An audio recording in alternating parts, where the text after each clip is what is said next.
Gray is here on the Blaze Radio Network. Great to have you with us. Traffic and weather together every 4 minutes on the threes all day long. Might think, well, that seems like a lot. But a program director once told me people love to hear the weather forecast. So that's the theory we're going by.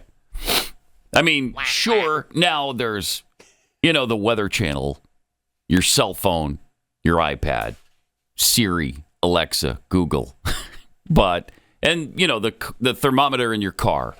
But I'm sticking to the theory that that you love to hear the weather forecast. That's why we do it every 4 minutes on the threes. I mean, in the traffic, along with the traffic, you have to have that. It's so bad. It's so that bad. You need it every how many?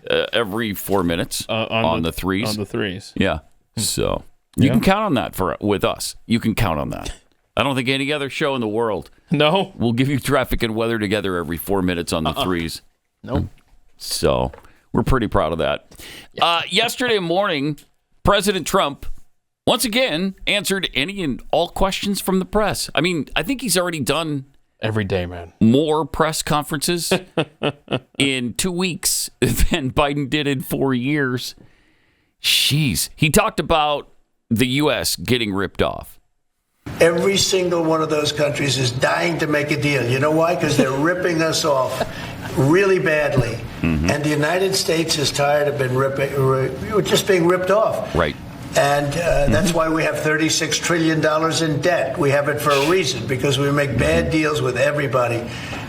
And we don't allow that anymore. So the Wall Street Journal is wrong, because very simply, every single country that you're writing about right now is dying to make a deal. Yep. Because the deals they have right now that. are so good and so good for them and so profitable for them. You didn't know that Canada didn't allow our banks. You didn't know all of these different things. And I think in the end you're going to see that either very, very substantial tariffs are going to be paid by them, or they're going to make some kind of a deal. Yeah, well, I mean, Trump and Trudeau just reached an agreement yesterday to delay the Canadian tariffs for another month. Mexico's done the same thing. China is agreeing to talks now. Wonder why. Isn't that interesting? The Wall Street Journal, he was talking about the Wall Street Journal and how they're wrong, because yesterday they did an op-ed on how stupid the tariffs were. The dumbest thing we could do, essentially, is what they were saying. I think that was written before the Canadian tariff delay was announced, but even so, just another example of the media, even the somewhat conservative media outlets like the Wall Street Journal, they underestimate Trump all the time. He has been brilliant and so bold since the election. And what this latest delay with Trudeau and Canada shows me is that he's still negotiating. He's still trying to get our trade partners to comprehend that the gravy train, the America being a pushover days, that's hit a concrete wall. We're done with that. Dead stop. So when Canada, Mexico, and China finally realize, as he just mentioned, that we're sick and tired of being taken advantage of, then the changes can and will take place, and the playing field will be leveled. People don't understand. I'm not sure I ever paid attention to how bad the trade imbalance is with the rest of the world. Yeah. It's got to stop. We can't keep doing it. We're essentially subsidizing every economy on this planet. And the Democrats love it for some reason, because they don't care about America. But the rest of us, we're tired of wasting our taxpayer dollars. We're tired of being punished for being a good trading partner. Why are we the only ones who have any onus on us to do like a decent job with our trading partners? Like we don't make it egregious for Chinese products or French products or Canadian, Mexican, anywhere. We don't make it egregious for them to come here and do business. Right, and we don't incentivize American companies to manufacture locally because they can go overseas to where labor and costs are so much cheaper and then ship the products back. Right. And it's really hollowed Right. out the middle class in this country. Yeah, it has. And so President Trump discussed the situation right after Mexico agreed to send troops to the border as well. Is there any chance that Canada or China could also get out of the tariffs after you struck a deal with Mexico? Well, nobody's out with Mexico. We had a great talk with Mexico, and we had President Sheinbaum is a woman. I like her very much. We've had good relationships, but we have to stop fentanyl from coming in, whether I like somebody or not, and we have to stop the illegal aliens from coming in. I think we've lost 200,000 people on average a year for many years, much higher than the 100,000. Could be even closer to 300,000. And they've agreed to put in 10,000 soldiers permanently, like forever, 10,000 soldiers at their side of the border and stop fentanyl and illegal aliens from coming into our country. They have a big incentive to do. Other than that, we've agreed to talk and consider various other things. We haven't agreed on tariffs yet, and maybe we will, maybe we won't. But we have a very good relationship. I also spoke with Prime Minister Trudeau of Canada, and we had a good talk in the morning, but I did ask him a couple of questions, like, banks aren't allowed to do business in Canada. Canada is very tough. Canada is very, we're not treated well by Canada, and we have to be treated well. So great. Mm-hmm. So great. Why shouldn't we expect that? Yeah. And it's just a month delay. Yes, 30-day delay on both, I think on both Canada and Mexico. And then China is apparently coming to the table, too, to negotiate. Can we talk about... Seems effective. How did Mexico get a President Sheinbaum? Yeah, I don't know. Just curious. I'm looking her up, see where... I don't know. She Jewish? I don't know. It just doesn't seem like a Mexican last name. Not that I'm guessing not just the first first female, but the first Jewish person second child in office in the presidency for Mexico. Interesting. Yeah. Yeah. Huh. I saw a lot of billboards that were still up for her trying to get Mexicans to vote for her, and of course they did. So it'll be interesting to see. When you went down there? When I was down there. Yeah. That's cool. So yesterday morning, he did pause the new tariffs for Canada, as we mentioned, for Mexico, when that country agreed to send the troops to the northern border, trying to stop that flow. And we'll see. We'll see how that goes. Then in the afternoon, of course, we got the Canadian thing as well. So all of that pretty well. I mean, it looks good right now. Maybe we won't actually have to do a tariff war. I would really love to avoid that because, as President Trump admitted, there will be pain involved there. It will hurt for a while until people realize how serious it is, and I think they're starting to. So maybe it won't be necessary to actually assess the tariffs. We'll see. I don't know. We got 30 days to work this thing out. Are you going to finally realize that this guy is serious? I don't know how you could mistake that right now. He's pretty well shown that the time for patty cake is over. We're done. Okay? We're not... the gravy train has come to a screeching halt. But the 10% tariffs on China did go into effect, and so I think they're coming to the table as well. I read where they're willing to talk now, but they retaliated immediately in the meantime with a 10% U.S. tariff. It's an additional 15%. This is additional 15% on coal from America and liquefied natural gas, 10% tariff on crude oil, agricultural machinery, large displacement automobiles, and pickup trucks. Okay? Yeah, I think some of those go into effect around the 10th, 15th, something like that. Yeah. So let me see if it says here. I don't know. There's just so many different things going on. It's going to happen sometime. Yeah. But maybe they'll avoid that too. I don't know. I don't know. But I love the fact that he is making this effort. Yeah.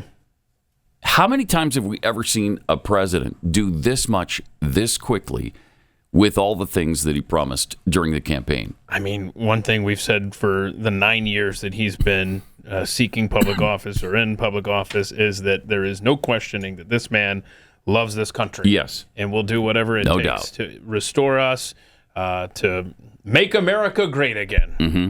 So the only thing good you to could see. say on the left, if you hate this guy, is that he's too much in love with America. He's too enamored. He's xenophobic. He's nationalist. He's populist. Okay. Whatever. At least he's looking out for the best interest of the United States, and we all know that. So, at the same morning press gaggle, he also discussed the fraud in USA, because the left is, of course, going out of their minds over the USAID situation. I love seeing the left constantly off balance. Yeah. This is something we've never experienced. They can't even stop bitching about fill in the blank, and there's another thing they have to turn their attention to. Really? It's amazing. Tasty. Yep. The first term, though, USAID was something that you liked in some respects. I love the concept of it. Had some programs. Sure. I love the concept, but they turn out to be radical left lunatics. And the concept of it is good, but it's all about the people. Yeah. Ooh, yeah. Yep. Yeah. It's been eye-opening the last 24 hours. What we send Overseas. It's incredible. I mean, It's incredible. it's over $50 billion. Vast majority goes overseas to places like Ukraine, Syria, and Afghanistan. Yeah. I mean, and shame on me as a taxpayer for not realizing this, but thank God for all the army of young guys that are digging through this stuff with Elon Musk. Yeah. Finding all of this. Yeah. I mean, look, that's just Doge. Just in the last, however, that's over $1 billion saved. Jeez. It's amazing. Yeah. He said that the employees with Doge are working 120-hour weeks. Okay, well, To save this country. let's see. So if you're working 120 hours a week, let's say that's 5 days a week. Okay. That's 24 hours a day. No, that's not. No, you can't do that, right? No. So if they're working 6 days a week, that's still 20 hours a day. Yeah, I mean, If you're working 7 days a week, Okay. you don't take any day off. Yeah. That's still 17 Sure hours is. a day. sure is. Who needs sleep? And I think that's probably the most likely. I think they're working every day of the week, 17 hours a day. That's amazing. And I don't know if we'll play it maybe in overtime or something. I sent in this little thing. There's this really smart kid from the University of Nebraska who came up with a way to, and he won a contest where they had like the charred remains of these scrolls that got buried under, was it Mount Vesuvius, I think, something like that. Anyway, and he was able to read through the charred stuff with AI, and they've got all this stuff. So he won a contest. It's smart young men like that who are being employed to do this Doge thing, and for their trouble, they're now great. being doxxed on Reddit. My gosh. Yeah. Oh, jeez. Because there's so many demons here, and they don't want America to succeed. But I mean, No, they don't. Listen to some of this stuff from USAID. $1.5 million to advance diversity, equity, and inclusion in Serbia's workplaces and business communities. $70,000 for production of a DEI musical in Ireland. What, These are your tax dollars. you don't like musicals in Ireland? I don't. Huh. Especially DEI. Chris, do you like musicals in Ireland? Sweet Lord. I don't. That Sorry. seems like a smart investment. And to me. $2.5 Maybe I'm million the only one. for electric vehicles in Vietnam. Wait, what? That's right. Okay. Oh, you don't like to save the earth? Is that, No, is I that do. what's going on I over love there? it. I love it. $47,000 for a transgender opera in Colombia. Well, those are important. 32. You know? You got a Rich of soft spot culture. for the arts, I Yeah, see. yeah, I do. $32,000 for a transgender comic book in Peru. We have Gosh. disability inclusive climate action in Tajikistan, an indigenous language technology program in Guatemala, a terror charity in Gaza involved with the son of a Hamas leader, and climate activists in Kenya. Just a sampling of what your tax dollars are going to. That's all from USAID, through right? USAID. Yep. Insanity. My gosh. Great investments. That's all I heard. Yeah. Investments. That's because you're listening with better ears Thank you. than Keith has. Oh, this is a good segue. So, yeah. You want to talk You have about to look with better eyes than that. Yeah, well, you want to talk about better ears? It's Marco Rubio, who is just kicking ass as Secretary of State. He's doing a great job, too. He's just taking names. He's got the Ecuador guy accepting prisoners, any deportees, including American citizens. There's he's just a weird... Apparently he worked out the Panama Canal situation. With Panama. So here he is talking about USAID. You're now the head of USAID. The head of Doge, Elon Musk, called USAID a criminal organization and added that it is time for it to die. Do you agree with that? They have basically evolved into an agency that believes that they're not even a U.S. government agency, that they are a global charity, that they take the taxpayer money and they spend it as a global charity, irrespective of whether it is in the national interest or not in the national interest. One of the most common complaints you will get if you go to embassies around the world from State Department officials and ambassadors and the like is USAID is not only not cooperative, they undermine the work that we're doing in that country. They are supporting programs that upset the host government for whom we're trying to work with on a broader scale and so forth. So they're completely unresponsive. They just don't consider that they work for the U.S. They just think they're a global entity and that their master is the globe and not the United States. And that's not what the statute says, and that's not sustainable. Can it be reformed or does it need to die? Well, that was always the goal, was to reform it. But now we have rank insubordination. Now we have basically an active effort where their basic attitude is we don't work for anyone. We work for ourselves. No agency of government can tell us what to do. So the president made me the acting administrator. I've delegated that power to someone who's there full time, and we're going to go through the same process at USAID as we're going through now at the State Department. Good. I think there are some. Good. This is not about getting rid of foreign aid. There are things that we do through USAID that we should continue to do that makes sense, and we'll have to decide: is that better through the State Department, or is that better through something, a reformed USAID? That's the process we're working through. There are things that are happening at USAID that we should not be involved in funding, or that we have a lot of questions about. But they're completely uncooperative. So we had no choice but to take dramatic steps to bring this thing under control. Just love it. I just love it. So much winning. Other presidents would have just given up on it and okay, they won't comply. That's the way things are. Yeah. And one of the reasons why USAID is so upset is because 97% of all political contribution from their employees went to a Democrat candidate on the Daily Wire. Yeah, read that. So there's an account on Twitter that yesterday posted something. They were going back and forth with Elon Musk, and I'm so glad to know that Elon saw this. This person's got the inside track. If you're to believe what you're seeing there, this is the cash cow for Democrats. This is from an X account, Aesthetica, that Elon Musk replied to. Said, talk to a friend who has connections within the Democrat Party, and he said the level of panic over Trump and Elon shutting down USAID is unlike anything he's ever seen. By following the money, Doge has struck a killing blow to the heart of the Democrat deep state machine. Now, this is what Trump said he was going to... Remember, he was going to drain the swamp the first time around. And that didn't happen. I don't think he knew the extent of it.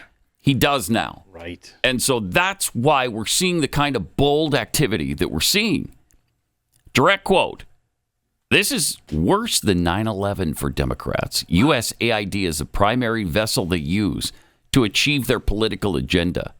USAID is and always has been the primary source of funding for their influence peddling schemes and for their indirect sources of income.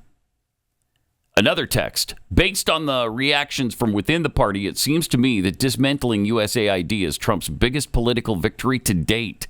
It was his enemy's golden goose. Same source who said during the campaign, well before it was made public, that Kamala's internal polling had her behind Trump. So this information is good. It's pretty reliable. Another important addition. He said initial plans by the Democrats is to have their people at USAID hide the partisan funding under unimpeachable initiatives. They'll push back really hard on certain line items that on their face look like reasonable USAID expenditures and hide their political spending under these programs. So on and on and on this goes. It's just rotten to the core. Oh, and it talks about what to expect next, too. And they're going to... This is not going to go away. The Democrats will not let this No, it's too important go. to them. Yeah. They've hidden this agenda in this organization, and it looks like you're cutting off charity to the world when you stop them from that agenda. And it's brilliant. They've done some just really brilliant things. Evil brilliance. Yes. And you wonder diabolical how we have gotten into debt the way we have. Yeah. Which is what Trump mentioned. But, they've got the help of the media, too. The New York Times, CNN, NPR, all kinds of liberal outlets are painting Trump's executive order halting all that foreign aid for 90 days as an effort to leave the world out to dry. It's so heartless. It's so cruel. It's so un-American. Well, first of all, it is not our job to fund the rest of the planet and their transgender agendas, their LGBTQIA2+ agendas. We're not the world's police. We're not the world's babysitter. And we're not the world's bank account. Ugh. And it's got to stop. Unfortunately, Trump is trying to do just that. He's trying to stop it. Money laundering on a massive scale. Massive. Unlike anything the world has ever seen, obviously. And God bless the work that Elon Musk and these really smart guys are doing. I think it's like a team of 8, something like that. It's really incredible. And I know this since they were doxxed. Wow. God. So everybody has their address and phone number. I don't know all the information, but they're definitely identifiable. Nice. Yeah. I mean, that's just, so if something happens to any of the 8, that's on you now. That's on the doxers. Despicable. It's really despicable. And also, the cherry on top, USAID, of course, funding the Wuhan experiments. Oh, right. Yeah. That Anthony Fauci sent them money through that. We can't seem to stop that little program, can we? It just continues. It's like a cockroach. You can't kill it. Amazing how important that was to the left. Really incredible. Oh, yeah. All right. We've got Valentine's Day just around the corner now. Don't be caught unaware. You've got 10 days. 10 days to do something. And something great to do is send foolproof flowers from Books. The Books Company will wow your Valentine. And right now, you can get 25% off your entire purchase. Usually when the prices are skyrocketing this time of year, Books has lowered theirs 25%. So it's really simple. With one click, you can send their best-selling bouquet. You could delve right into Valentine's Day. Or if you want, you can go the extra mile and pick from their collection of unique modern designs or go for their flower subscription. The #1 husband life hack. Imagine surprising her with fresh flowers every month. I mean, she will love that. And my wife Books, loves it. She loves it. Because you've done it for the last year, right? For the last year, it'll be a full year because I heard about it last year. And every month, she gets a brand new bouquet. And these are not your average grocery store bouquets. These are fresh cut right from where they're grown. So you get bigger, brighter blooms that last longer. And some of these are even grown on the side of the volcanoes, when that's important because the soil is so good there. So Valentine's Day, 10 days away, the 14th, right after the big game. So don't fumble this. Get your order in right now. Go to Books.com, Bouqs.com. Use the promo code PAT. You'll get 25% off. That's Bouqs. Books.com, promo code PAT.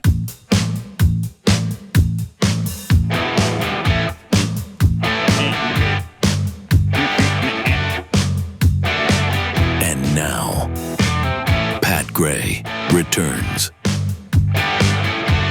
Fun to watch because, to my knowledge, nothing like this has ever happened in our lifetime. There's never been a president who has come in and made decisive actions like this in the first 2 weeks of his presidency. Never happened. I mean, even Calvin Coolidge and Warren Harding took some time,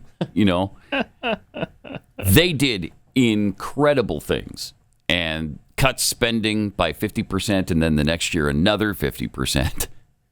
I still can't even imagine that. Of course, back then, I think the American budget was $11 billion. So they got it down to $2 billion in 2 years. Unemployment went from something like 11.2% to 2.7%. I mean, the things they did were mind-boggling, and they worked. And so I really firmly believe that these things are going to work as well. What were you saying in my ear there, Chris, about the Coolidge? Is this how the people that experienced Coolidge felt? Oh, yeah. Oh, yeah. Is this how they felt? Yeah, at least the I wasn't alive in Republicans. Coolidge time period. So. No, yeah, me neither, surprisingly. Oh, shoot, it's not a Jeffy day. We could have asked him. Yeah. What was the mood of the country back Maybe we can, if we remember, tomorrow. we'll ask him tomorrow when he's here. But yesterday, Democrats surrounded the USAID office building in D.C. I mean, if you ever want to know if you're over the target, just look at how the left reacts. Yeah.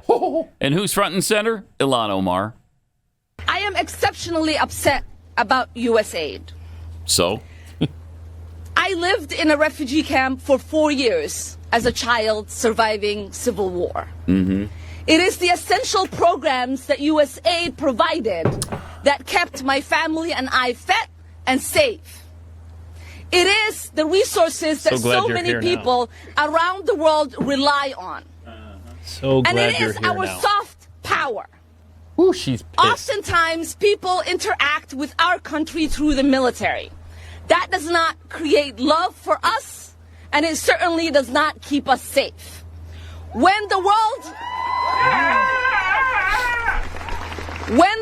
interacts with Americans through programs that provide essential need, they get to see the heart and compassion of the American people.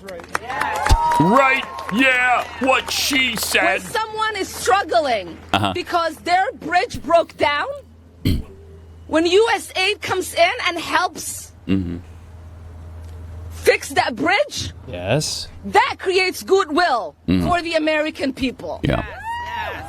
How about sponsoring When people are transgender dying of dances and malaria, things? How does that do? and What there is is medication Is that really helping us? through USAID, I that can't creates take it. goodwill for the American You can't people. take this? Gosh, I can't. When people are fleeing and they Idiocy. need just a little bit of food, Yeah, nobody's and arguing. USAID is there. Okay. Nobody's arguing with that aspect of USAID, and I'm sure that aspect will be restored under a more responsible leadership group. But right now, we got to stop all the garbage coming out of USAID. Nobody's arguing that we want to present a good face to the rest of the world. We want to help. It's our responsibility to help mankind, okay? It's not government's responsibility, though. That's an individual thing that we're tasked with by God. He didn't say, hey, make sure your governments give aid to the rest of the world. He asked all of us to help. So that's where this should be coming from. This mindset from the left that the governments have to do all of this stuff is just so faulty and such a bad precedent and premise. And that's what we've been operating on for, 150 years now. And it's time to stop. Jamie Raskin also had to open his stupid mouth. Elon Musk, you didn't create USAID. The United States Congress did for the American people. So? I thought it was like... And just like Elon Musk did not create USAID, he doesn't have the power to destroy it. And who's going to stop him? We are. We're going to stop him. So personable here. Elon Musk, you may have illegally seized power over the financial payment systems of the United States Department of Treasury, but you don't control the money of the American people. The United States Congress does that. Under Article 1 of the Constitution. Pause it. Remember when he was yelling that we were sending billions and billions and billions of dollars to Ukraine because Joe Biden said so? That's weird. How come probably very little of that actually came from Congress? That was just executive orders over and over and over. All right, here's another $6 billion. All right, here's another $2.3 billion. Here's another $800 million. Here's another $60 billion. Jeez. All right. There is so much more to get to because so much has happened. So much happens in every 24-hour period. That's right. It is staggering. And we'll share some of it with you as much as we can coming up.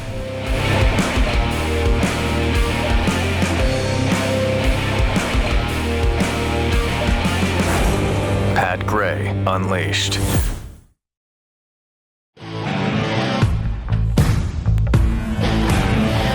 Got some tweets here. Wayfaring Stranger tweets, America is back to being the bookie that breaks your kneecaps if you don't pay. Order is being restored. Amen. MAGA Baker, according to the new president of Mexico, avocados are out. Cream cheese and tacos are in. Cream cheese and... Lox tacos? Lox tacos. Okay. Avocados from Mexico. USAID, this is from Fat Gay Unleashed. No, Fat Gay Leashed. Oh, okay.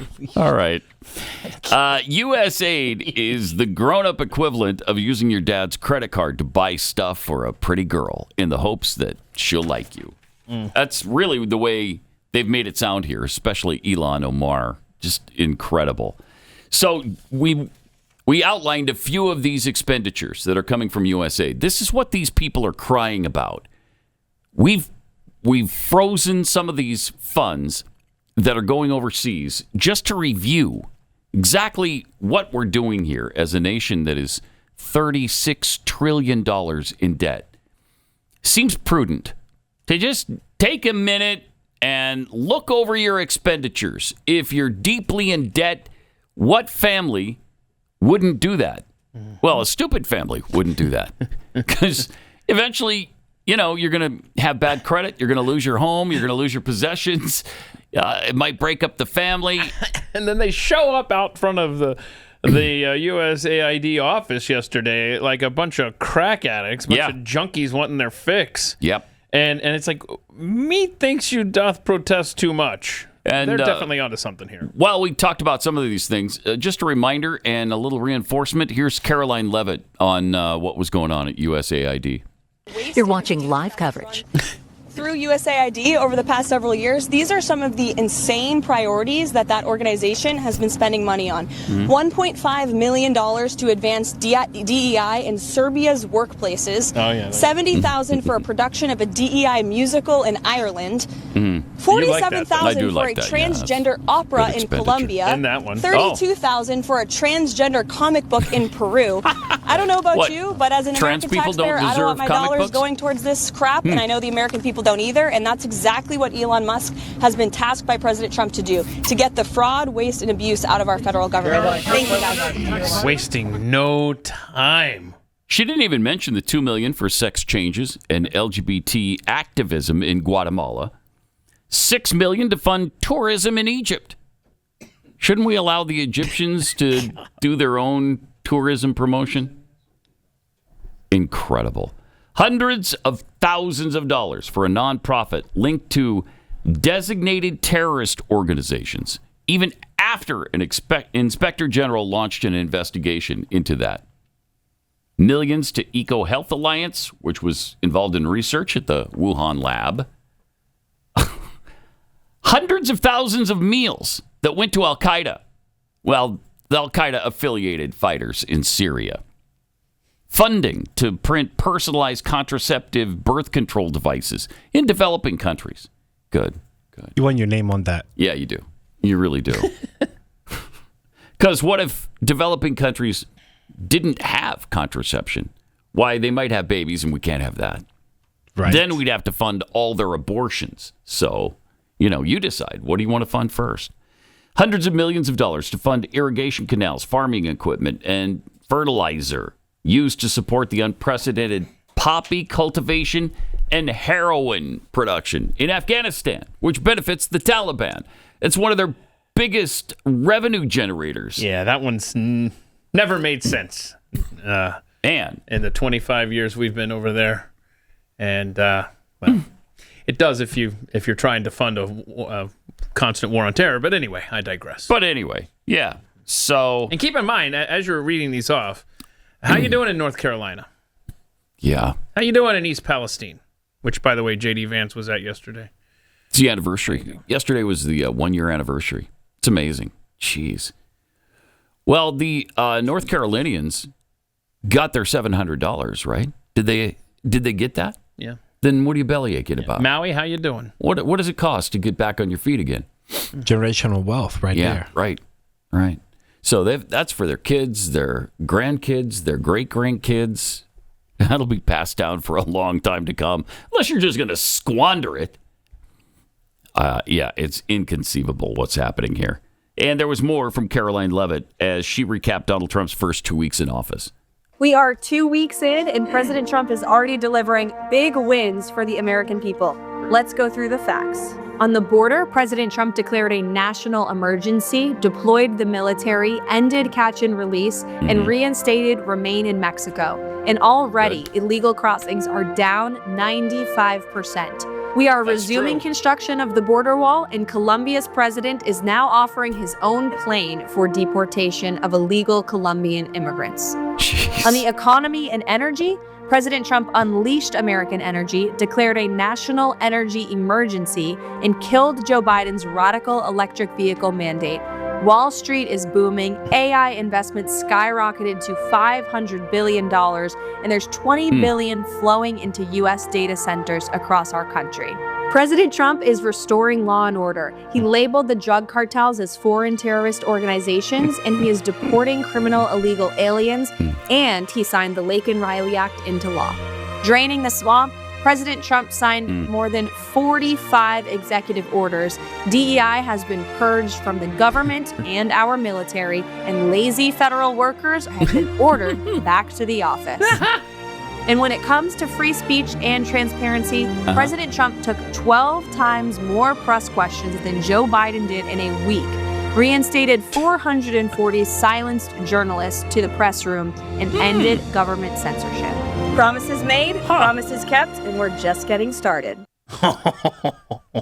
Pretty good list. I mean, and when did she record that voiceover, though? Because she didn't have anything in there about the tariffs and Mexico and Canada caving, right? I didn't hear that. No, I don't think she mentioned that. That was posted yesterday. Posted yesterday? Yeah. She didn't have... Probably right before it happened. That's awesome. something else. Getting the hostages back from Venezuela. Even their update is not updated. Plus, we got an American back from Hamas, right? Is it just one so far? One so far, yes. We don't know how many are alive. Maybe four. Four are still alive, so one out of the four has been returned. And we still have a guy in Russia as well. Is it a teacher? Oh, that we've was he accused of being a spy? Yeah. Yeah. Gosh, man, oh man. So we gotta get Vlad on the phone with that one. Yep. Mark Fogel. Now this might surprise you. Apparently, Bernie Sanders doesn't like what's going on right now. Oh, shoot. Oh, don't say that. Don't say that. We go out of our way to try to please Bernie, and then so when he's upset, I'm upset, and he's definitely upset. Margaret, we are living in an unprecedented moment in American history. And I love it. We're looking at a rapid growth of oligarchy. No. We're looking at a rapid growth of authoritarianism. And I fear that we're looking at a rapid growth of kleptocracy as well. And I'm going to do everything I can to work with my supporters all over this country to stand up and fight back. To make sure we have an economy that works for everybody, not just Elon Musk, and that we maintain American democracy. Yeah, well. Of Putin's kleptocracy. Kleptocracy. The guys who are the kleptocracies. Forgotten about that one. That's a good one. Oh, man. That's great. It's so great to watch them squirm here, to see how uncomfortable they are with actual American republicanism happening. This is not democracy. And yes, I want these actions, these executive orders, to be backed by legislation immediately. But right now, certain things have to be done, and they have to be done quickly because we were going down the drain. And so we've got to stop that up right now. And Bernie work on it legislatively. And the new line to talk to all the liberal Karens out there is, I don't really care, Margaret. To quote J.D. Vance talking to Margaret Brennan last week. So the USAID, I'm just looking here. It was a Kennedy John F. Kennedy executive order in 1961 that created that.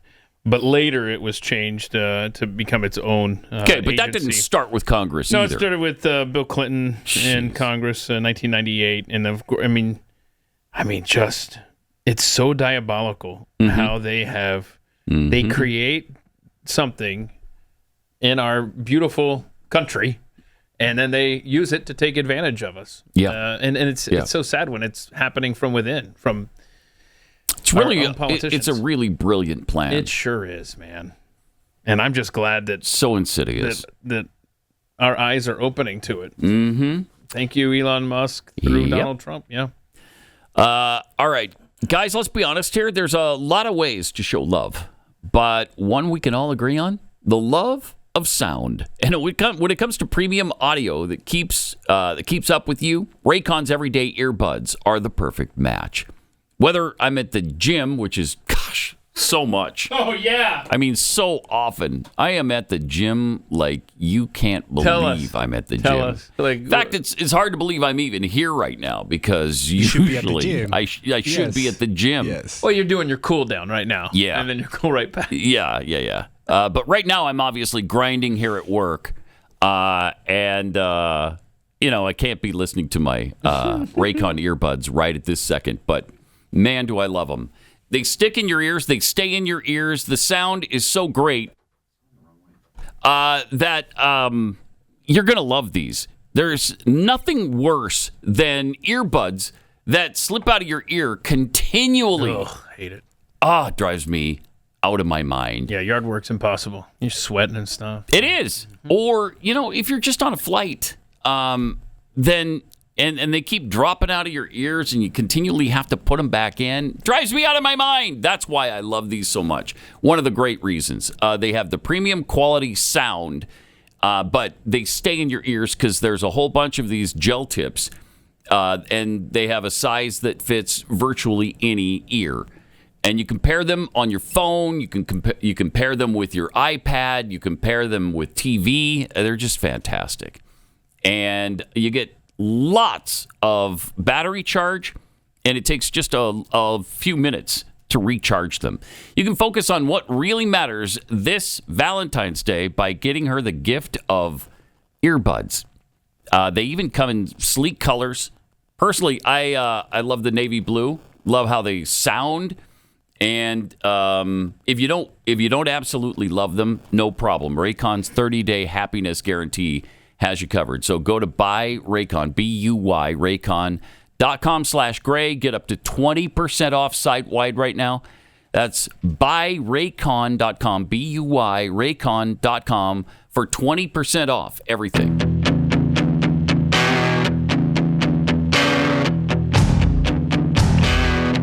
Pat Gray Unleashed. So yesterday, J.D. Vance traveled to East Palestine, Ohio. He's the only politician I could think of right now that even bothered with going there. He went there back then. Remember that? Right. He was standing at the areas that have been contaminated. He showed us the creek with the nasty water. Right. So yesterday was the 2-year anniversary? Oh, is it 2 years now already? Holy cow. The president loves this community. Of course, he visited himself personally. And President Trump just wanted to deliver a message that this community will not be forgotten, will not be left behind, and we are in it for the long haul in East Palestine. What does that mean? Well, one thing it means is that, of course, the environmental cleanup has to get done. It's a tragedy and a shame that it wasn't done during the last administration, but I guarantee we're going to finish the cleanup during this administration under the great leadership of Lee Zeldin, our new EP administrator who stands behind me. And I also think that part of that means the long-term economic development of this community. We know that a lot of local businesses and a lot of local people lost a lot when that train disaster happened a couple of years ago. We are committed not just to finishing the environmental side of the cleanup, but hopefully seeing East Palestine build back better and stronger and more prosperous than it was before this disaster happened in the first place. Also, another cabinet member who's out there, walking the walk is DHS Secretary Kristi Noem. She patrolled the border yesterday on horseback. This is so cool. That is so great. I love this. And I like it with Lee Zeldin there in East Palestine, too. I mean, you're not going to sit behind a desk in this administration. You're not just going to that's right. Show up at the building there in downtown D.C. and call it a day. Of course, that's reminiscent of all the times that impeached member of Congress, or member of the cabinet, Alejandro Mayorkas, patrolled the border on horseback. You remember all those times? Oh, yeah. He was big on that. Hands-on. Good times. Good times. I mean, he didn't even care about the border. He lied about it continually. And it got really great toward the end when he couldn't figure out which lie was his favorite. Is the border secure or is it not secure? He couldn't even figure that one out. Wait, his dynamic now, right? Is that right? Yeah, dynamic. The border is dynamic. Jeez. But Defense Secretary Pete Hegseth was also at the border. Frankly, the Defense Department has been helping on the border for decades, just not at the level that President Trump has charged us with right now. Because we believe, and he believes, that border security is national security. Common sense. Guys and gals of my generation have spent decades in foreign countries guarding other people's borders. It's about time we secure our own border. What a concept. Tens of millions of people have poured across this border under Joe Biden's administration, unchecked. We have no idea who they are. We have no idea where they're coming from. We have no idea what their intentions are. In many ways, under the Biden administration, and Tom knows this better than anybody else, they were facilitated their entry into this country. That stops now under President, and the Defense Department is proud to be a part of it. We have defended other places and other spaces. We will defend this line. And in talking to the men and women in uniform, they're proud to be here. They're excited to be here. They're motivated to be here because they're defending their friends, their family, their communities, their church, their schools, their loved ones from an invasion of people whose intentions we don't know. We are going to get control of this border. I just don't know how to act. It's just too much. Too much winning. I'm overwhelmed. I know.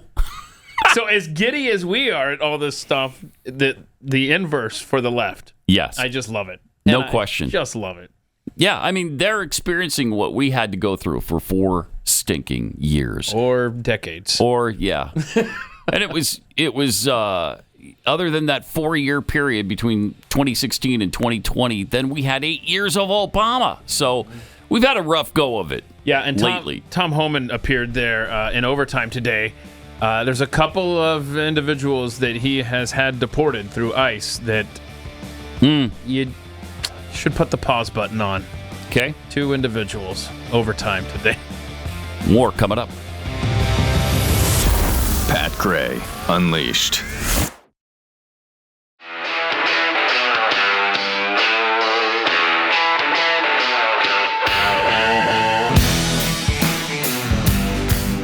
Pat Gray is here on the Blaze Radio Network. Thanks for joining us. 888-900-3393. Pat Unleashed on Twitter. Also Threads, of course. No. It's that other one we've just recently I've discovered. Blue Sky? Yeah, Blue Sky. But that's for pedophiles. So. Oh, okay. We're not going to No. We're not going to go there. All right, we're not there. Okay. Is it for pedophiles? I mean, why do you? And they've kind of ended up there. Have they really? Because, Yeah. That's a real thing? Yes. Why? Free speech. Free Weird. speech. Oh, man. I mean, it's just Jeez. bad. What a world. What a world. All right. So we've been going over some of the amazing cabinet members who are out actually walking the walk right now. They're actually doing the work, and they're involved in it. Kristi Noem has been at the border. Pete Hegseth was at the border. I mean, these are things we just aren't used to. Not only do they care about the border, they're down there actually experiencing the things that happen there. But at the Grammys over the weekend, there was a little controversy. Joy Villa was at the Grammys, and she was asked about the deportation of illegal aliens. I think the ones that should be deported are being deported. To be honest, I'm a Latina. My family came from this country to this country legally. And I love to see rapists, human traffickers deported. I don't want to see them here. I want us to be free for all colors, for all people. Like, that's what makes America great again. So we can create, so we can live. Like, as an artist, as a musician, I want to be able to walk at night and not think that I'm going to get killed by an illegal alien. And so those are the people getting deported, and those are the people that should get deported. How dare you? Next question. How dare you? How do you even argue with that? You don't.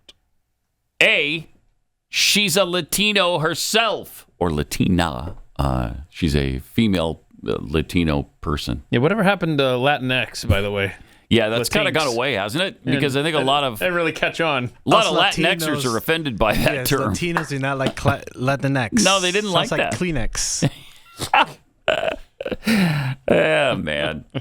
So she is a fairly conservative singer, right? Oh, yeah. Oh, like yeah. really we featured conservative? her here on the network, a lot of times. And she was an ambassador for Mercury One. Oh, that's cool. Okay, so that's standard for her. Yes. Oh, yeah. But good for her for standing up like that at the Grammys, speaking her mind, because that's not easy to do in that environment.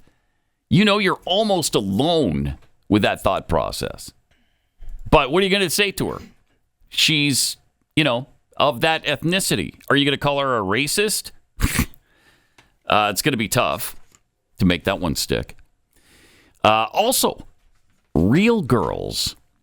There are some real girls who are rocking right now. Yeah, this is a great ad. This is, you love to see the pushback. Yes. Common sense pushback. Riley Gaines, big part of this ad here. Okay. Riley Gaines and Sia Lihi are in hot water over their transphobic comments. And I just got to say, who cares if biological males play in women's sports? Just be inclusive. Could not agree more. This is just a bunch of fear-mongering from right-wing bigots. Oh, jeez. Ugh.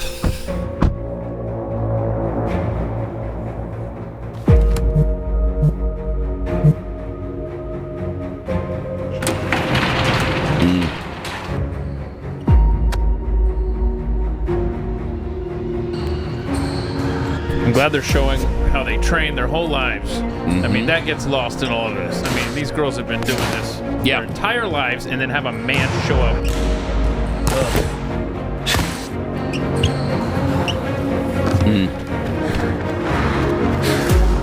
I'm just going to say it. She's a bigot. She's been a massive distraction from her team with her hate-filled rhetoric. Sia is not inclusive. And males invading women's sports isn't even a problem, as far as I'm concerned. Jeez.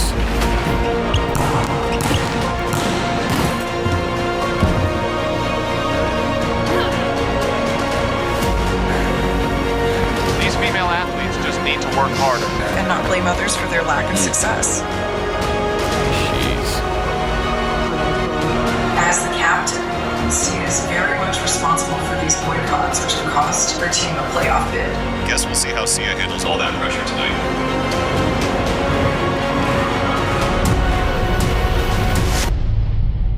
Real girls rock. TheTruthFits.com. That's fantastic. Yeah. It's great to see them fighting back against this garbage, this nonsense. Who cares about men playing in women's sports? Wow. And J.K. Anybody Rowling's, who cares about actual women cares. Yeah, and J.K. Rowling, she tweeted this ad. She said, "This is the first and likely the last time I'll ever retweet an ad, but I love it." Mm-hmm. Oh, good. Good. Man, she's pretty brave on this front because she gets a lot of flack, a lot of pushback. And it's interesting because she's very liberal. I mean, she's progressive, and yet she understands the situation here about, women losing out to actual biological men in their sport. It's despicable. And how can you not protect women against this? Meanwhile, actor Idris Elba, he was a guy that they were considering for James Bond at one point. I think he's gotten too old now and it's too late. But he wants to ban knives. The truth is that kitchen knives are perhaps 25% of the knives used in most of the terrible crimes. That's one of the stats in the films. And those kitchen knives are usually a domestic situation. Yeah. Okay. Okay. So kitchen knives, of course, it's very difficult. They're domestic knife. I do think there is areas of innovation that we can do with kitchen knives. I hate to say it. Not all kitchen knives need to have a point on them. That sounds like a crazy thing to say, but actually it would reduce. You know, you can still cut your food without the point on the knife, which is an innovative way you to can also sort of cut look somebody at it. else with and in it. a country in crisis, I'm sorry, but yeah, let's look at that. He keeps saying I'm but sorry. But the truth is, all sorry. knives, you know, the loophole on the heritage knives allows the sale of ninja swords to be sold. Oh, wow. So while, you know, you've got your granddad's sword on there and you want that, that's fine, of course. That's fine. That's but fine. It is leaving a loophole for someone to carry a ninja sword. So let's ban them all. And if you have one of those knives, get a license for it. Simple as that. You and get I think a license for a it's knife. a small contribution to society if you say, all right, I'm going to back that. I'll get a license for my granddad's sword because it is leaving these kids vulnerable. Wow. He was being so real. What you have to say now, Pat? You're about to mock it, weren't you? Yeah. What about he didn't even mention a 3-day waiting period to buy a knife. Yeah, let's say you go to Bed Bath & Beyond or a similar outlet where you can get utensils like that. Okay. And you want to purchase some knives. Don't you think you need to go through an FBI background check and wait 3 days? Yeah, I mean... Have a cooling off period before you actually get the knife. So the point point on it would solve everything, but what about the sharp edge on it that can cut the meat? Could that not also cut through human flesh? Bro. So I guess, like he said, we need to ban all knives. Yeah, and he's over in Britain, right? And so, wow. And yeah, obviously that's the thing over there. It seems like, I may be wrong on this, check my facts, but it seems like cars in the wrong hands have a tendency here lately to run over people. Yeah, that's true. And kill them. Yeah. Just like we get rid of the pointy part of the car. So get rid of the bumper, you think? Maybe just get rid of the pointy part of the car, and then you can't run over people. Okay. Yeah, that's a good idea. The way these people think is... It's staggering. It sure is. Because I know if I want to stab someone, if that's my goal, and they ban the little pointy end on the end of the knife, I'm not going to find a way around that. No, you're not. I'll just there is no way you around throw up it. your hands and you're just like... I was going to kill this person. I was going to kill Keith, but now I can't find a pointy knife, so I guess I can't. I could give you a pencil. Wait, not that pencil won't do it. Neither would a fork. Oh, not a fork? What about a pointy? What about the 4 pointy edges on a fork? You've really thought about my murder. I have, with some detail. Very intensely, yeah. Okay. Yeah. Can Chris send somebody to Noah? Will you go lock the kitchen door, please? Thank you. There's no knives. All the knives have no pointies. Can you do a butter knife? Would a butter knife be okay? That'd be tough to cut your steak with, but at least it'd be safe. True. So, I mean, these are the things we used to joke about. Exactly right. Used to make bits about all the time. Yep. Okay, so you're going to ban guns. Well, what about knives? They can kill people too. Well, here it is. They've actually gotten around to it. Actually saying we need to ban knives, all knives. Or at least eliminate the pointy part. Well, I mean, you can get a license. Yeah, you can get a license. No one's stopping you from owning a knife, Pat. You just have to tell the government. Even if it's your grandpa's sword. So if your grandpa left you his sword, just get a license for that. That's incredible. My grandpa's didn't leave me any sword. I was just going to say that. Am I the only one? I didn't want to put that out there because I make fun of a lot in this program, but my grandpa did not leave me a sword. No, mine either. Okay, Keith? Neither of my grandpas left me swords. What are you, a Fed? Don't be asking me questions like that. Oh, so you have an unregistered sword. Is that what I'm hearing? Incredible. I mean, incredible. Oh, so is this. Could the UK, United Kingdom, actually get colder because of global warming? And of course, the answer is Yes. I saw this story, Yes, and all I thought of was you. You always have said it's so hot. It's so hot that it's flipped around to the other side, now making it cold. Yes. And that's essentially what this article is about. This is like the knife thing. Banning knife used to be a bit. Yeah, This article used to be a bit. Right. Of all the possible climate futures, BBC. There's a scenario where the United Kingdom and Northwest Europe buck the trend of global warming and instead face plunging temperatures and freezing winters. It's not the most likely outcome, but a number of scientists fear that the chance of it happening is growing and that the consequences would be so great it deserves proper consideration. Okay. They're concerned that the ocean currents that bring warm water from the tropics to the North Atlantic could weaken or even collapse in response to climate change. Oh, no.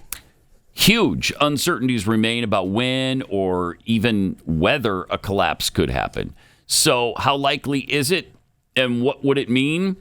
Well, the system of Atlantic currents called the Atlantic Meridional Overturning Circulation, the AMOC, as we all know, is a key reason why the UK is warmer than Moscow, despite the fact that there's a similar distance from the equator between the two places. Okay. Forming a vital part of our climate system, this conveyor belt distributes energy around the planet, bringing warm, salty water from the tropical Atlantic to cooler regions south of Greenland and Ireland, and also the Nordic seas. The warmth from the ocean is transferred to the air above it, helping keep temperatures milder than they otherwise would be. As this salty water cools, it becomes denser and sinks before flowing back toward the southern hemisphere as a deep ocean current. This water eventually gets pulled back up to the surface and the circulation continues. So it could actually get so warm that it actually makes it colder. Yeah. Yeah. Who's laughing now? Huh? Not us. Mm-hmm. You also have an interesting chart, right, from the Smithsonian. Okay. That kind of shows us some interesting things about global warming. This is fascinating. This is so great. Okay, so this is, like you said, from the Smithsonian, and it's estimated global temperature over the last 500 million years. Now, obviously, they had weather it's a long stations, time period. a lot of thermometers throughout 500 million years to get this data for us. Right. But over here is the average global temperature, and I think this right here is 68 degrees. I think this line right here, and this is millions of years, blah, blah, blah.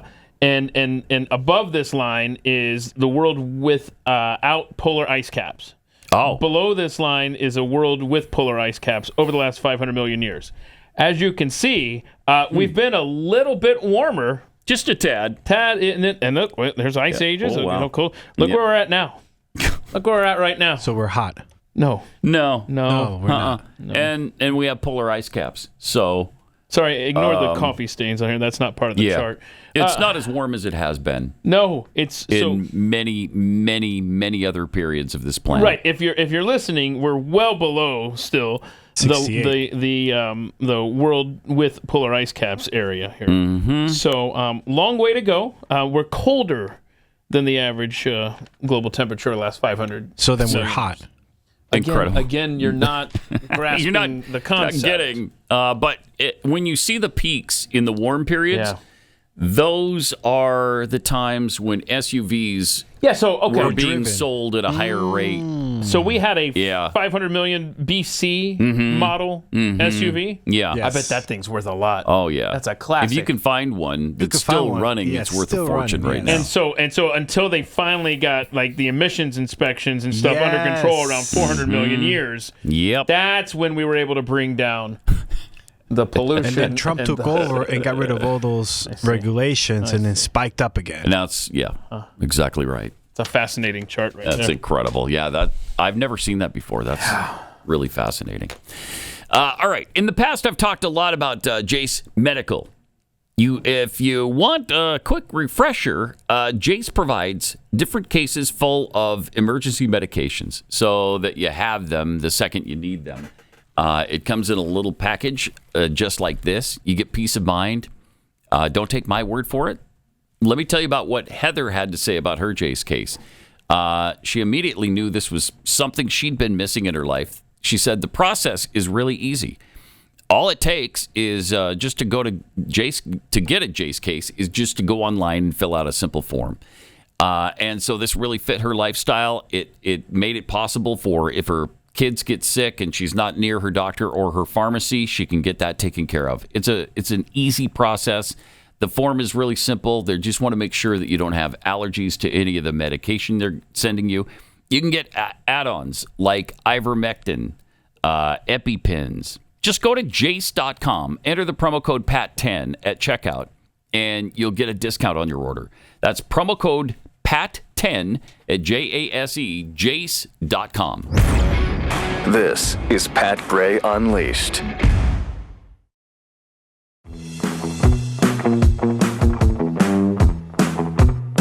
Got some tweets here. Peekapool, the aperture opening Pokemon. I know whenever I hear the phrase Gym Rat that I immediately think Pat Gray. Oh, Thank you. Yeah. I think a lot of us are like that. Peanut butter and jelly. Yeah, exactly. Pat Gray in the gym. Unrepentant thought criminal. Heard this morning that Elon has all our social security numbers.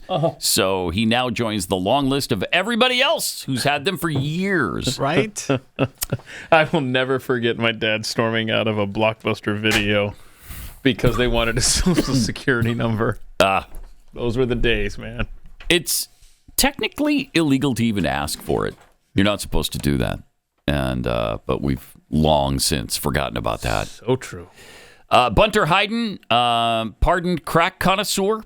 Man, that little gem of wisdom will guarantee Idris the role of woke Bond knife blunter. So great. The other day we talked about how media algorithms go crazy on you and fill your feed with buttloads of similar content if you just happen on one thing. Well, last week I clicked on the urban legend involving Phil Collins' song "In the Air Tonight." Are you familiar with that? Oh, yeah. Sure, pretty much everybody knows that by now. There's a line in the song, several lines. Well, if you told me you were drowning, I would not lend a hand. I've seen your face before, my friend, but I don't know if you know who I am. Well, I was there, and I saw what you did. I saw it with my own two eyes. I know where you've been. It's all been a pack of lies. So the theory was, from this lyric, that Phil Collins saw a guy either cause a woman to drown or just let it happen. I forget exactly how the story goes. Oh, I mean, it's legendary. Yes, and then it is. Ends up getting front row seats at a Phil Collins concert. Yes, when he became super famous, he found out the name of the man and his address, sent him front row tickets to the concert, and then sang the song directly to him. And pointed at him. Spine-tingling. Yeah, so the cops would know who to arrest. And completely untrue. Oh. So anyway, because I watched a YouTube clip of that, I now have every Phil Collins performance ever done. Oh, good for you. Every song. Okay. Every interview. Every time he played drums. Every Genesis song. Every time he's ever sung a song in the shower. Oh. I mean, just inundated with stuff. But it did remind me, though, even though I'm not really a big Phil Collins fan, that the guy isn't in the Rock and Roll Hall of Fame. Can you believe that? That's Phil Collins. Unacceptable. Except as a member of Genesis. But, you know, so it's him and Peter Gabriel that kind of share that. But his solo career is unrecognized in the Rock Hall of Fame. That is unacceptable. Do you know how big this guy was in the 80s? I sure do. Gosh. One of the first albums I bought. I mean. Really? Yeah. I mean, I was all over Phil Collins and Genesis. Yeah. Okay. I mean, he sold over 150 million albums. 150 million. If you include Genesis, his time in Genesis, it's over 300 million. And I don't think he's ever even been nominated. So I really think he's got to be our next Hall of Fame project. You know, we eventually helped Foreigner get in there. Now it's time for Phil Collins. Tommy James and Phil Collins. I would have already been on the Phil Collins jihad if I'd known that he was being so disrespected like that. It's incredible. I mean, listen, face value reached number one. Yeah, the album? Yeah, No Jacket Required, number 1. Right. But seriously, number 1. Both Sides, number 1. What? I'm trying to find out what country this is. Canada, Hello, I Must Be Going. Got number 1 there. Let's see here. I mean, good grief. I know. How do you not? I don't know. I don't know. And really I haven't even egregious. gotten into the singles. Yeah. I know. Just looking at the album charts. Good grief. Now I'm pissed. Now you're making That's exactly me mad. how I felt. Yeah, and I'm not a huge fan. Yeah. I don't have any Phil Collins. Well, yeah, I do. I have Misunderstanding by Genesis in my playlist. But that's it. He's done so many, though, that were absolutely huge. You couldn't get away from Phil Collins in the 80s. Mm-hmm. And I think now he's really sick or something, isn't he? Yeah, Seems to be wheelchair bound. Sad. He only sits at concert. In fact, now he's done. Oh, he's done performing? Yeah, I'm pretty sure he's already done his last one. Yeah. And he just got to where he would just sit up there and sing. He wasn't playing the drums anymore. So he was never much of a dancer anyway. So. Oh, hell, he's got a song, I Can't Dance. I know. Yeah. So anyway, that's our next Rock and Roll Hall of Fame geode is Phil Collins. And like you said, I think Tommy James belongs too. Yeah. And when we talked to the guy from the Rock Hall of Fame, was that a year ago? About this time last year, I think. He seemed to agree that that Tommy James had a shot or should be in it, but didn't happen last year. So I don't know. We'll see. Mm-hmm. Also, there are some things going on in the Dallas Metroplex sports world that still in shock. Yeah, I'm still in shock. First of all, over the Luka Doncic trade to the Los Angeles Lakers. But then the Cowboys picked their new head coach. They had names like Ben Johnson, Aaron Glenn, Deion Sanders, Bill Belichick. And instead they went with Brian Schottenheimer. Oh, jeez. Not the sexiest of choices. No. It's kind of like going from a string bikini to a full-fledged burqa on the sexy scale, but we'll get into that.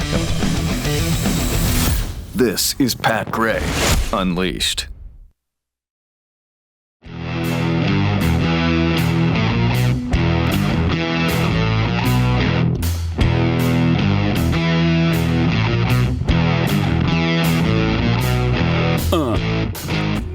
Some tweets here. President My Boss tweets, I sense Pat Unleashed geode coming. Phil Collins in the Rock Hall of Fame. Yes. Yeah, you sensed that, correctly. Yeah, we said that. Mm-hmm. And from its rhino season, that archaeologist recently uncovered a 14th century Ford Explorer, thus explaining the unusual warming trend that was recorded back then. Exactly. Now, Keith had a really weird Phil Collins factoid during the break that I was absolutely unaware of. So in 1973, the first time Phil Collins was in America, he got down to San Antonio and toured the Alamo and felt this instant connection to it. Yeah. And bottom line is he thinks that he's a reincarnated Alamo defender. What? I've never heard that about him. So what he's been doing over the past 50 or so years is buying as many Texas Alamo artifacts that he can get his hands on. And just a few years ago, he donated them to the state of Texas. Did he always believe in reincarnation, or was that a new thing just visiting the Alamo? I don't know. Okay. But he thinks that he was there. Okay. And alrighty. And set off to obviously he lost because he died. Wow. And came back as Phil Collins. Right. So. Right. Yeah. So there you go. Yeah, look it up sometime. Phil Collins, Alamo. It's fascinating. Sounds fascinating. His thoughts on that. I'm interested. I'm going to look that up after the show today. I want the documentary on this, please. On the Phil Collins being at the Alamo? The Alamo, yes. Yeah. Does he know who he was at the Alamo? Listen to this. World-renowned musician Phil Collins grew up in the outskirts of London in the 1950s. At age 5, he watched a popular Walt Disney television series about American frontiersman Davy Crockett. Young Phil became so enthralled that he dressed as the folk hero with a coonskin cap and toy musket. He showed little or no fascination. It's probably weird in London. Yeah, right? Mm-hmm. So then in the 70s, he gets over here. Yeah. Goes the Alamo, and the rest is history. Huh. And I'm not going to create an account to read the full story. So there you go. I don't know what website that was. Well, I gave you plenty anyway. Sure. I think we get the gist of it. Yeah. Oh, cool. But thank you for the collection that he had amassed and donated to the state of Texas was quite substantial. I remember when they did that, and it was just like, oh my gosh. That's fun. So, all right. Cool. Yeah. Also, former President Joe Biden, this is exciting, has signed with Creative Arts Agency, CAA. That's one of the biggest talent agencies in the world. This makes me laugh. So that's an indication that the 82-year-old former president may be trying to imitate Barack Obama's ventures in Hollywood after leaving the White House. Not a joke. Not a joke. Biden was previously represented by CAA after he left the vice presidency in 2017 till he became the Democratic presidential nominee. During that period, Biden published his book, Promise Me, Dad, went on an American Promise speaking tour across the country. I can't wait. You might mock, you might ridicule this. No. This is serious stuff. This is a lucrative deal in which Joe Biden has agreed to show up at bar mitzvahs and birthday parties and drool. Come on, man. I think it's going to be how much really fun for the people involved. So does that mean that the I Told You So tour is coming? Yes. Yes, of course it does. And it will. And it is. How much do you think he'll charge for speaking? Well, former presidents can command outrageous fortunes. $250? More than that, really? Probably $500 per speech. Yeah. For an hour-long speech, I'll bet they can get $500,000. Wow. Depending on where it is. I wouldn't. I know. I wouldn't Can pay you a imagine cent to listen to him talk? sitting there listening to a Joe Biden speech? God save the Queen, man. We've heard it all. No joke. He recycles every line he says. I was standing there waiting for a train. Yeah? And this was after the story came out that I'd flown 2 million miles. Okay. And the conductor, Ange, his name was Ange. Okay. And he said, Joey, baby. Sounds familiar. And I forget the rest. I'd rather listen to Phil Collins talk about fighting off Santa Ana. Ange was on the Tibetan plateau. Okay, wait, no. And he said, hey. What is it? Can you describe America? Oh, no. Please don't describe it. Please don't describe it, old man. I never. No, I'd much rather listen to Phil Collins talk about being reincarnated. From the Alamo. Much rather. I mean, seriously, I don't want to ever see Joe Biden's face again. I know. I don't want to hear him talk. I don't want to even know that he's alive. Just go away, vanish, bro. I know. I'm your nightmare. Yes. Hasn't it been nice not to see Curly at all? Yeah. The last couple of weeks? I don't know where she is. I don't know what she's doing. I don't care. I imagine she's going to show up on MSNBC, but who knows? Maybe not. It'd be fun if we don't have to put up with her on MSNBC either, which I never watch, but we would play some clips, no doubt. It might be worth paying top dollar to go see Joe Biden speak, because there's the odds increase with each passing day that you're going to witness in person with your phone camera, dude freezing up or just having some weird blunder that's just absolutely it will embarrassing. happen. Yeah. It will absolutely. And then you can sell that video, sell the rights to it, and make a pretty get your money back for that ticket at least. It might be worth going to see him just so you can be there. The president is the best communicator that we have in the White House. Can you imagine? I mean, another 4 years of that guy, what that would have been like. Oh, my. Oh. And just remember, on January 20th, 2029, if we know how Joe Biden is doing, just remember that he fully thought that he was going to be president on that day. He sure did. Yeah, he did. No, thank you. No, thank you. Did you see that there's yet another Manning quarterback on the way into our psyche? We're all aware that of the Manning quarterback family. There's Archie, who was quarterback of the New Orleans Saints back in the late 60s, early 70s. Then you got Peyton and Eli. Then there's their nephew, Cooper's son, Arch Manning, who is going to start for Texas next year. Yeah. Longhorn fans are super hyped for him. And now apparently Peyton's son, Marshall Manning. Oh, no, I haven't heard this. 13 years old. He was with Peyton at the Pro Bowl over the weekend. And apparently he was throwing passes to NFL wide receivers at the Pro Bowl. And they were really impressed. They were like, okay, this guy's the real deal. He's only 13. I mean, at this point, Manning family, it's just getting a little ridiculous. I get it. The family has talent, okay? Can you let somebody else in? Just one other person. Let him in. I'm watching this right now. This is good stuff. Oh, they got some video of that? Yeah. Yeah, cool. Cool. So watch for him. I mean, he's not even in high school yet. So we'll see. That's a lot of pressure. Can you imagine being Peyton Manning's kid and you play football? All the pressure that would be on you. I mean, he is rough just with his teammates, adult men. I can't imagine being his kid. No. Man, it's too much. I mean, Arch Manning at Texas handles it really well. I think he seems to really have his head on straight, and he's waited patiently for his turn, and it's coming this year, so he better deliver. Otherwise, people are going to be pissed. All right, we got some more from President Trump from yesterday. We'll get to that in just a minute. But first, let me tell you about real estate agents I trust. Anytime in life, you got to make a big change. It's really hard. I just did this a few months ago where we sold our house, and it's such a huge undertaking.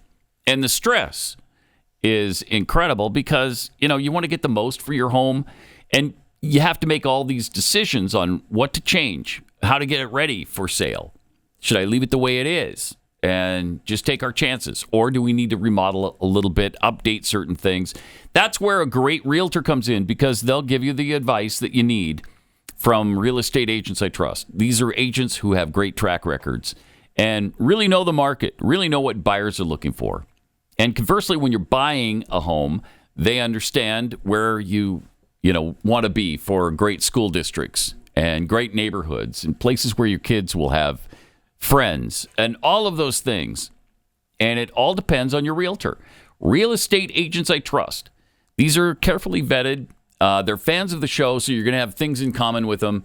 Real estate agents I trust. The name says it all. realestateagentsitrust.com.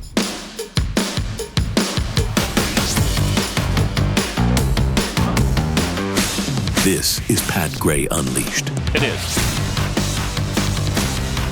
So President Trump talked about the confirmation hearing with Kash Patel as FBI director. Yeah, where did all these, where do we stand on that? I know that RFK's got a committee vote today, but Tulsi and Kash, are we getting those anytime soon? Because let's go. Yeah, it's time.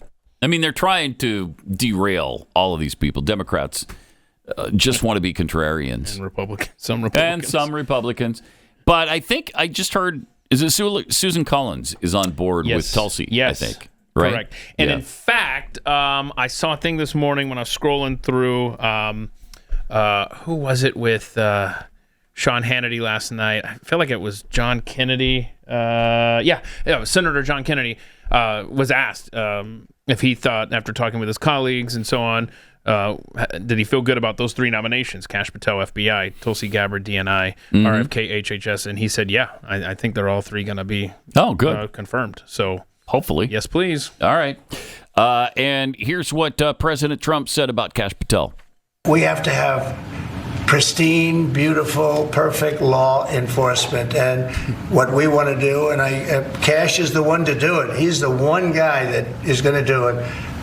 We have to bring the reputation of the FBI. We have to bring the fact of the FBI back to what it could be. Not even to what it was, even better than it ever was. Right. Because who would have thought that the FBI could have been corrupted like they were corrupted? Who would have thought that would have happened? Who would have thought they would have been used to go after, political opponents, essentially? But me being the number one, and so many other things beyond that.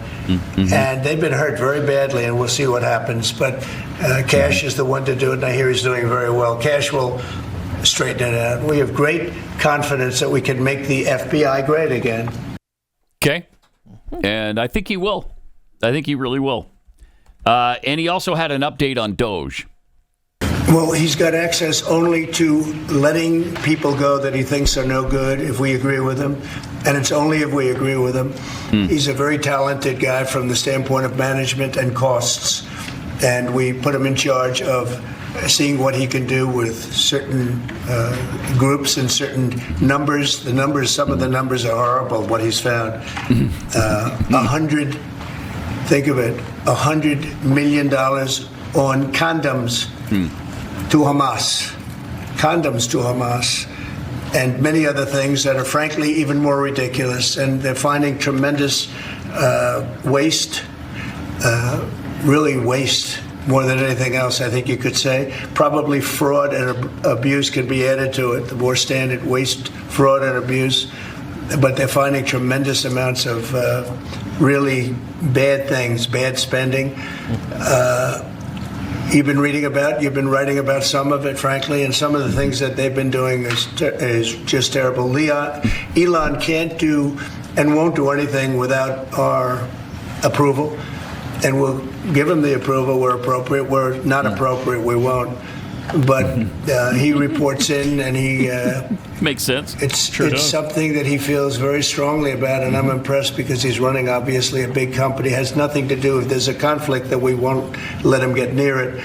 But he does have a good natural instinct. He's got a team of very talented people. We're trying to shrink government, and he can probably shrink it as well as anybody else, if not better.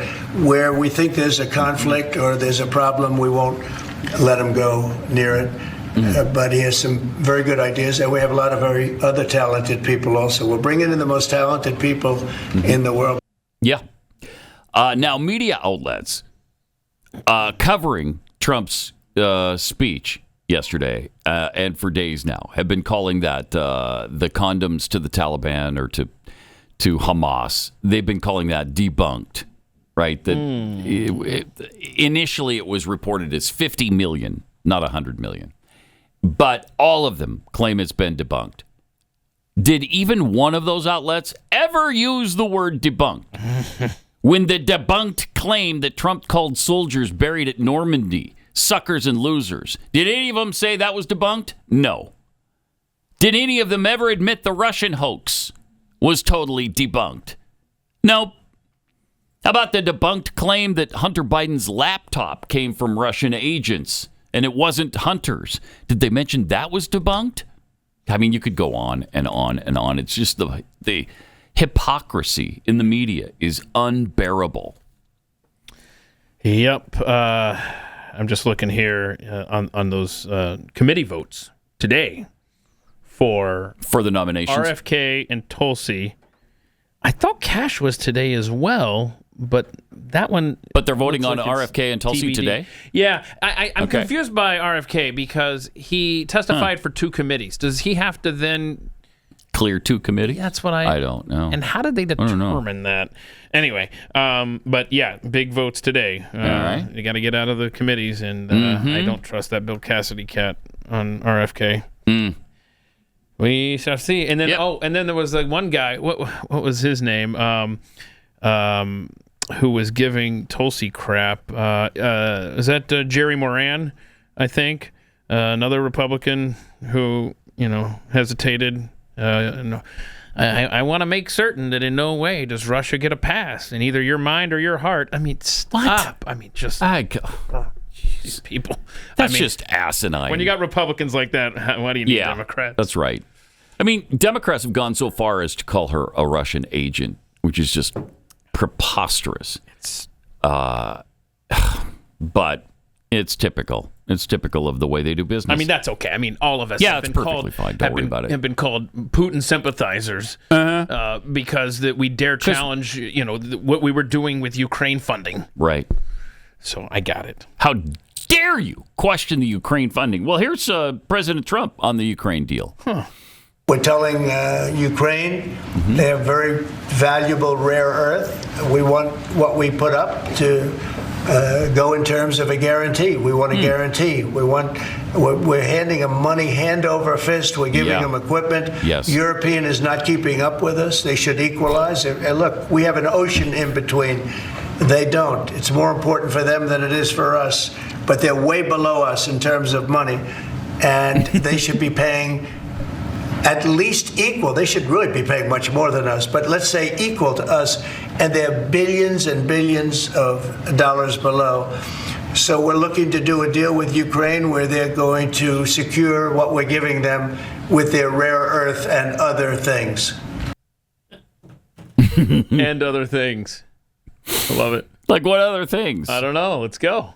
With their rare earth. I think he's talking rare earth minerals there, right? Yeah. And so... And other things. What does Ukraine have in that other things category? What'd you say? Right, exactly. I think he was just being very nice. Very generous. Well, maybe Chris Wright, the new Secretary of Energy, can tell us what's in Ukraine, since he got confirmed yesterday. Oh, okay. Let's see. What is the... he says, America is back. Okay. I like that. Ukraine's main exports include other things. Agricultural products, metals, and machinery. Yes. They produce a lot of food. Rice, I think. Wheat. Rice and wheat. Wheat. Yes, it's a big bread basket nation. Right. So just give us your bread. Did I hear like 10% of the wheat on the planet comes from Ukraine? Something to that effect. It's a high number. Lot. It's a high number, Yeah, yes. it's a lot. I think you're right, yes. And that's one of the ways in which Stalin starved Ukrainians back in the day. And 11 million of them died because he stationed troops around the fields and kept it for Russia and the Soviets, but starved his own people. Yeah. So unreal. Listen to this. Ukraine accounts for 10% of the world wheat market, like you said, 15% of the corn market. 15% of corn? I don't know if I knew that. 13% of barley. Wow. You know what? Just make them a state. Yeah, right. At this point, 51st state. In Greenland, you can be 52. Puerto Rico 53. No. Don't. No? All right, we've gone too far. Yeah, come on. Now we've just made it ridiculous. Yeah, you guys just sound so stupid right now. I know. Sorry. Canada's going to be up there because Trump's already said Canada's 51. That is true. It's right. Canada. So Greenland will be Yes, 52. Canada, yes. Ukraine will be 53. And we got to leave you as a Territorian. I'm sorry, Chris. That's okay. That's okay. It's just we can't ruin the bit. That's okay. I know a lot of people down there want to be a state. Yeah, the old people. But not the young people, but for though, the right? good of Pat Gray Unleashed and the bit of we got to calling keep you them a out. Territorian. Keep them out. So you vote no if it comes to the ballot? Yes. Okay. Of course, obviously. For the good of the show, it has to remain a territory. Has to. Show before country. Did you also see that Donald Trump has already given the order to start dismantling the education department? Apparently that's already in the works. Yes. This was something I thought was probably, just rhetoric. Okay, it's a fairy tale and it's nice and it appeals to the base, and yes, that'd be great to save that amount of money and save us the nightmare that is the Department of Education. Yep. He may soon sign the executive order that directs the Secretary of Education to dismantle the Department of Education, according to sources briefed on drafts of the order. So the drafts already exist. Can you? I guess we should believe it after 2 weeks of this. Yeah, right.